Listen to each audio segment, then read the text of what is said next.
Hi friends, நான் உங்கள் அலமையிலன். போன வீடியோவோட தொடர்ச்சி தான் இது. போன வீடியோவில் அந்த யாதவர்கள் வடநாட்டிலேருந்து எப்படி தென்னாட்டுக்கு வந்தாங்க அப்படிங்கிறத பற்றியும், எதுக்காக வந்தாங்க அப்படிங்கிறத பற்றியும், அவங்களோட வந்த தெய்வங்களை பற்றியும், அதுக்கடுத்து இங்கே வந்ததுக்கடுத்து இங்கு கும்பிட ஆரம்பித்த தெய்வங்களை பற்றியும் பார்த்தோம். இப்போது அதுக்கடுத்து அதோட தொடர்ச்சியை பார்க்க போகிறோம். வாங்க கதைக்குள்ளே போகலாம். அவங்க இப்படி இந்த களக்குடி ஊரில் அமர்ந்து வாழ்ந்துக்கிட்டு இருக்க நாளையில் அவங்களுக்கு இடம்லாம் அதிகமாக இருக்குது. இடம் வருது. அவங்க உழைப்பினால இடங்கள் அதிகமாகுது, சொத்து சுகங்கள் அதிகமாகுது. அப்படி இருக்கிற நாளையில் பெருமாள் குளத்து கரையில், அதாவது அவர் வச்சு கும்பிடுறாரே ஆம்பரமுடையார் சாஸ்தா, அவருக்கு பக்கத்தில் இடம் நிறைய இருக்குது. அந்த இடத்துல வாழை போட்டு விவசாயம் பார்க்குறாரு. அப்படி அந்த வாழை விவசாயத்தில் ஊடு வாழை, அதாவது வாழைக்கு நடுவில் இருக்க வாழையை கொஞ்சம் கொஞ்சமாக யாரோ வெட்டுறாங்க.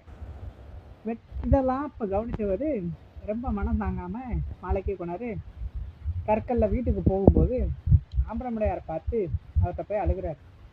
ஐயா, ஆம்பரமுடையார் சாஸ்தாவே, நான் உன்னை தலையில் சுமந்துட்டு வந்தேனே, உன்னை குலதெய்வமாக வச்சு கும்பிடுறேனே, இப்படி என் தோட்டத்தில் இப்படி ஊடு கொஞ்சம் கொஞ்சமாக களவு போகுதே, இதெல்லாம் நீ பார்த்துக்கிட்டு தானே இருக்க. நீ களவாங்கிற கல்லனை எனக்கு பிடிச்சி தரலன்னா நான் அவனை கும்பிட மாட்டேன், உனக்கு கொடை கொடுக்க மாட்டேன்னு சொல்லிட்டு அவரை ரொம்ப வருந்தி அவர்கிட்ட வேண்டாரு.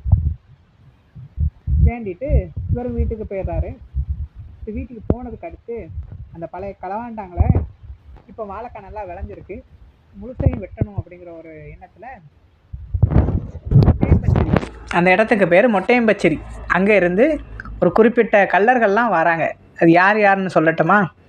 சின்னா, பூலான், கிச்சான், மலையடியான், சில்லாளித்தேவர், வல்லாளித்தேவர், மொட்டையன், தட்டையன், இப்படியாப்பட்டவங்கெல்லாம் வராங்க.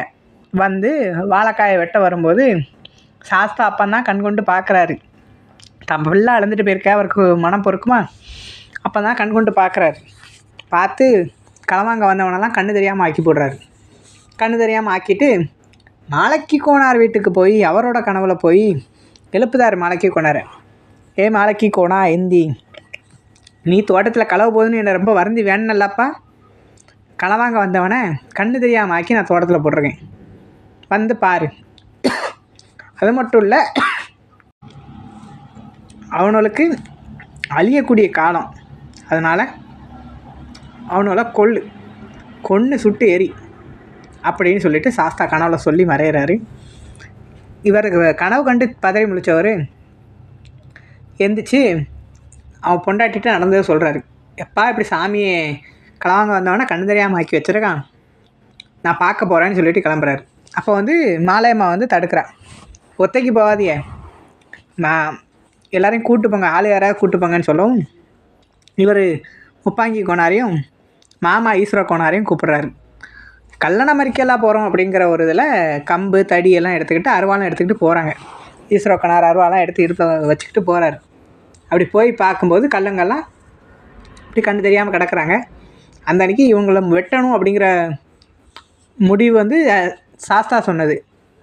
அதனால் வெட்டுறதுக்கு முன்னாடி ராஜா கிட்ட போய் உத்தரவு வாங்கிட்டு வந்துடுவோம் அப்படிங்கிற ஒரு எண்ணத்தில் 2 பேரும் அங்கேயே இருக்க சொல்லிட்டு மாலைக்கோனார் போய் ராஜாட்ட போய் உத்தரவு வாங்கிட்டு வர்றாரு. உக்கிரமராசாட்ட வாங்கிட்டு அவங்கள வெட்டி அந்த இடத்துலையே கல்லடிக்கி கட்டை அடுக்கி எரித்து சாம்பலாக்குறாங்க. இப்படி சாம்பலான நாளையில் இவங்கெல்லாம் கும்பிட்றாங்களே, கட்டுக்குழி மாட மற்ற தெய்வங்கள்லாம் இருக்காங்களே, அந்த தெய்வங்கள்கிட்ட சொல்லி எங்களையும் தெய்வமாக எடுத்து கும்பிட சொல்லுங்கள், நாங்களும் காவலாக இருப்போம் அப்படின்னு சொல்லி தெய்வமானவங்க தான் அந்த கல்லர்கள். இன்னமும் திருவிழா அப்போ அவங்க ஒவ்வொருத்தருக்கும் கெடா வெட்டி, அந்த கல்லர்களுக்கு கெடா வெட்டி படையல் போட்டு சாமி கும்பிடுறாங்க. இதுதாங்க அந்த ஊரோட வரலாறு. மாலைக்கு கோனாரோட வளவுக்குள்ளேயே முத்துப்புதியவனுக்கும் ஐயா கட்டுக்குழி மாடனுக்கும் சொக்கனாச்சி அம்மைக்கும் இந்த கல்லர்களுக்கும் மொத்த தெய்வங்களுக்கும் பீடம் போட்டு சாமி கும்பிடுறாங்க இன்னும். பை ஃப்ரெண்ட்ஸ், நான் சொன்னது பிடிச்சிருந்தால் லைக் பண்ணுங்கள், ஷேர் பண்ணுங்கள், கமெண்ட் பண்ணுங்கள். நான் இந்த கதை சொல்கிறது அடுத்த ஜென்ரேஷனுக்கு தெரியணும் அப்படிங்கிறதுக்காக தான். எனக்கு தெரிஞ்சதை சொல்லியிருக்கேன். தப்பு எதுவும் இருந்தால் மன்னிச்சுக்கோங்க. Bye friends.